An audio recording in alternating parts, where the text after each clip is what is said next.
Level 1, the recruit, you're 19. You didn't stumble into this. You applied 3 times. The first 2 they said no. The third, they looked at your record, your physical test, your psychological evaluation, and finally nodded. You were in. Basic training begins at a sprawling base in the Midwest. Concrete, razor wire, and the smell of diesel. The barracks are identical, endless rows of metal beds, each one neatly made before the sun rises. The drill sergeant watches everything. Nothing escapes his eyes, not the subtle twitch of a hand, not the hesitation in a salute. They call it breaking you down to build you back up. 6 miles before breakfast, formations in the dark, push-ups until your arms forget what straight feels like, obstacle courses that scrape your knees raw, and nights of memorizing doctrine, procedures, and code words you barely understand. You watch as others break first. Some cry, some scream, some just stop moving. One evening, a recruit named Hayes collapses mid-run. They carry him off the course, and you realize it could have been any of you. That fear becomes part of your rhythm. You start to measure yourself not against the drills, but against your own limits. The first week of field exercises is worse. Long-range navigation, tactical movement under simulated fire, stress inoculation. You carry gear that feels heavier than your body, moving through mud, over fences, under barbed wire. Every movement is timed, measured, observed. At night in the barracks, the silence is heavier than the day's shouting.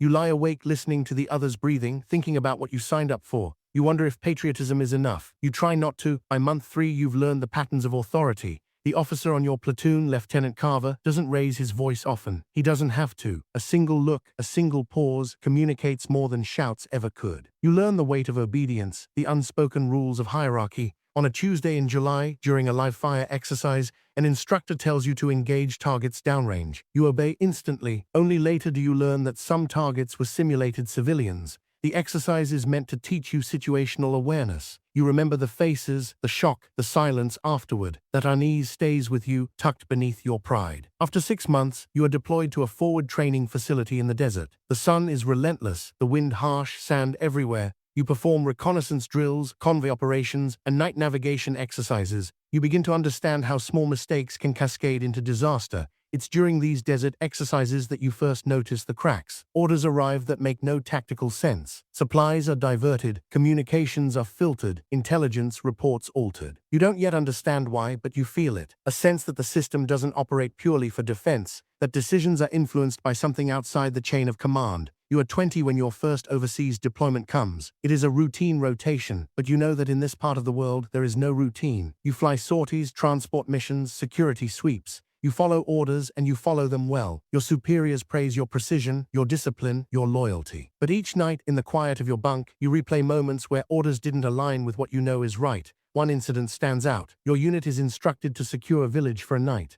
The local civilians are told to stay indoors. You notice a family in the open, a child near the edge of the compound. You report it, but the orders do not change. That moment, small as it is, plants a seed. You begin to question not only the orders, but the system that produces them. By your second year, you are 21, promoted to a junior NCO rank. You lead small teams, mentor new recruits, and conduct patrols. Commands arrive that feel more political than strategic. Rules of engagement are shifted without explanation. Local intelligence is altered or omitted. You start to understand that following orders blindly can have consequences beyond your comprehension. You meet another soldier, Lieutenant Rios, during an overseas assignment. He shares quietly what he thinks about the larger mission, the politics that drive operations. He does not speak of defecting. He warns of the consequences of questioning too loudly. You listen, nod, and pretend ignorance. But the conversation lingers in your mind. Night operations are the hardest. You move silently through villages, across open deserts, under cover of darkness, always watching, always counting seconds, always aware of the risk that one misstep could end your career or your life. You learn to read the signs, the tension in a local, the hesitation in a subordinate, the subtle shifts in orders from above. By age 22, you are proficient, decorated, respected among your peers.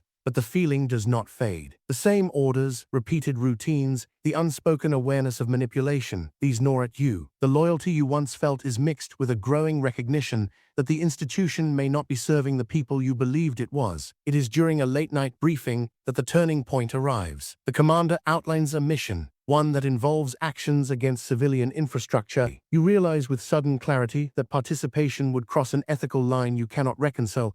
You sit in the dimly lit briefing room, heart pounding. Others are silent, listening intently, absorbing the orders without hesitation. The consequences are unimaginable: desertion, defection, imprisonment, death. and yet staying would mean violating your own moral code. Your hands shake. You step outside for air. The desert night is cold, contrasting sharply with the fire of anger and fear burning inside you. You feel trapped, cornered, and profoundly alone. This is the moment where the path diverges. One way, loyalty and suppression of conscience. The other, uncertainty, risk, exile, freedom. By sunrise, you have made your decision. It is not yet an action, it is a seed. You begin observing patterns more carefully, noting patrol routes, guard shifts, communication. Every interaction, every routine, every procedural quirk becomes vital intelligence. You are planning, quietly, meticulously, mentally rehearsing a path that may one day allow you to leave safely. You wake before dawn, the desert still dark and silent. Every sound is amplified, wind over the sand, the scrape of your boots against concrete, the distant hum of generators. Your first task is observation. You shadow your unit, pretending compliance while noting every checkpoint, every guard rotation, every unspoken rule. You watch Lieutenant Carver, Sergeant Alvarez, and the duty officer on the radio. You note their habits, the cadence of their shifts, who trusts whom and who doesn't. Mistakes are invisible unless you are paying attention, and you are paying attention. At night, when the barracks are quiet, you review maps and intelligence reports. Your first step is small, a test. You move across a lightly guarded perimeter, timing patrols, noting motion sensors. Nothing happens. You retreat, heart racing. It feels insignificant, but every successful rehearsal builds confidence. You repeat it under different conditions, rain, wind, blackout drills. Each success is a tiny victory. You begin identifying allies cautiously. A mechanic, quiet, sharp-eyed, who notices when equipment is tampered with. Trust is rare. A single misstep could betray you. Weeks pass. You refine your route, memorize every corridor, every fence, every weak point. The psychological strain is immense. Every order from command now carries the weight of potential exposure. Every glance, every question, every friendly nod is a test. You learn to control your breathing, to mask fear, to project normalcy. One evening, the unit is called out for a training exercise in the field. You take the opportunity to test a small segment of your route under operational conditions. You move silently, unseen, following a path you've memorized. When the exercise ends, you are back in your bunk as if nothing happened. But inside, you know a part of you has already left. The night before the final attempt, you prepare meticulously. Backpack with essentials, forged documents, a few hours' worth of rations, cash from a secret stash, a compact map.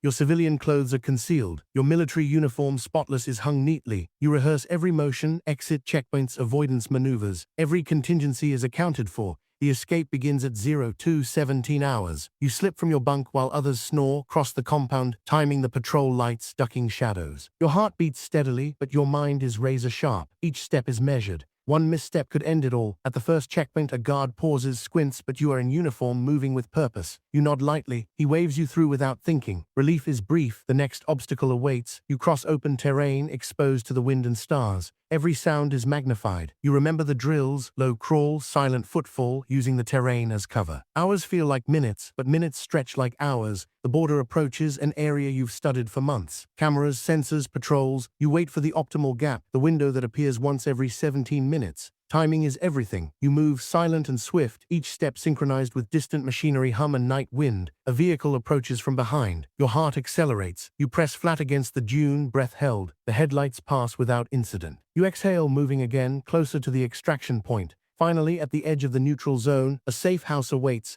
A contact from intelligence agencies you've cautiously verified over months of encrypted messages. You enter quietly. The door closes behind you, and for the first time in weeks you breathe freely. Not entirely safe, not entirely free, but a threshold crossed. The next days are surreal. You remain hidden, debriefed under strict security protocols. Authorities ask questions about routines, patrols, communications. You answer carefully, selectively, omitting nothing vital but revealing nothing unnecessary. Every word is scrutinized, every gesture measured. Your life in exile begins with a strange combination of relief and emptiness. Every night you replay the escape, imagining alternate routes, potential exposure points. What could have gone wrong? You are now a ghost in a foreign land. The first morning in your new life is quiet, almost painfully so. No reveille, no shouted orders, no constant hum of machinery or engines. Just the sound of wind through trees, distant traffic, the occasional bird. You realize how much noise filled your life before, discipline and chaos intertwined, leaving barely a moment to breathe. You are an outsider in a foreign country, a ghost carrying skills that could make you invaluable or dangerous. You have contacts, but each meeting is cautious. Trust is a currency you cannot afford to spend freely. You take up routines, exercise, language lessons, studying local protocols, keeping your mind sharp. The military trained you well, but the world outside does not reward rank or medals. Habits form, checking locks twice, varying routes, monitoring news that could mention your former unit or operations. Every step is calculated. Every step is survival. Nightmares come at first. The cadence of boots, shouted commands, distant gunfire. You wake drenched in sweat, your hands trembling. At first you curse yourself for the memories, for the inability to forget. But gradually you learn to observe them as you would a tactical map, detached, analytical. You note patterns, triggers, and slowly regain control. Years pass. You carve a life that is quiet but meaningful. You work with organizations that benefit from your expertise,